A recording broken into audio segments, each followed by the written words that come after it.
Vanity Fair. By William Makepeace Thackeray. Narrated by Jason Smith. Before the curtain. As the manager of the performance sits before the curtain on the boards and looks into the fair, a feeling of profound melancholy comes over him in his survey of the bustling place.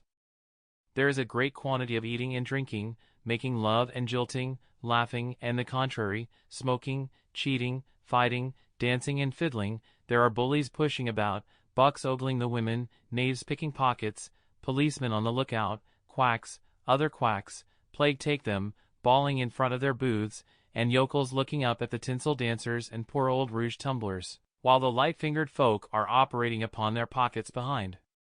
Yes, this is Vanity Fair, not a moral place certainly, nor a merry one, though very noisy. Look at the faces of the actors and buffoons when they come off from their business, and Tom Fool washing the paint off his cheeks before he sits down to dinner with his wife and the little Jack puddings behind the canvas. The curtain will be up presently, and he will be turning over head and heels, and crying, "How are you?" A man with a reflective turn of mind, walking through an exhibition of this sort, will not be oppressed, I take it, by his own or other people's hilarity.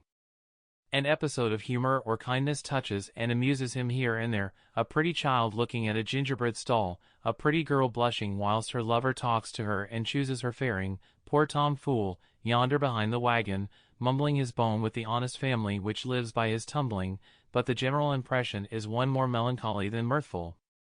When you come home you sit down in a sober, contemplative, not uncharitable frame of mind, and apply yourself to your books or your business. I have no other moral than this to tag to the present story of Vanity Fair. Some people consider fairs immoral altogether, and eschew such, with their servants and families. Very likely they are right.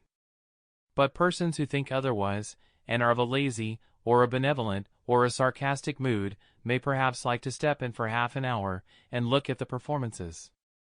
There are scenes of all sorts, some dreadful combats, some grand and lofty horse-riding, some scenes of high life, and some of very middling indeed, some love-making for the sentimental, and some light comic business, the whole accompanied by appropriate scenery and brilliantly illuminated with the author's own candles.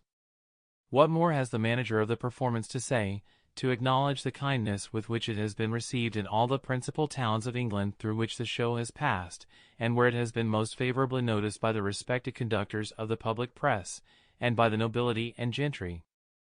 He is proud to think that his puppets have given satisfaction to the very best company in this empire. The famous little Becky puppet has been pronounced to be uncommonly flexible in the joints, and lively on the wire. Sample complete. Ready to continue?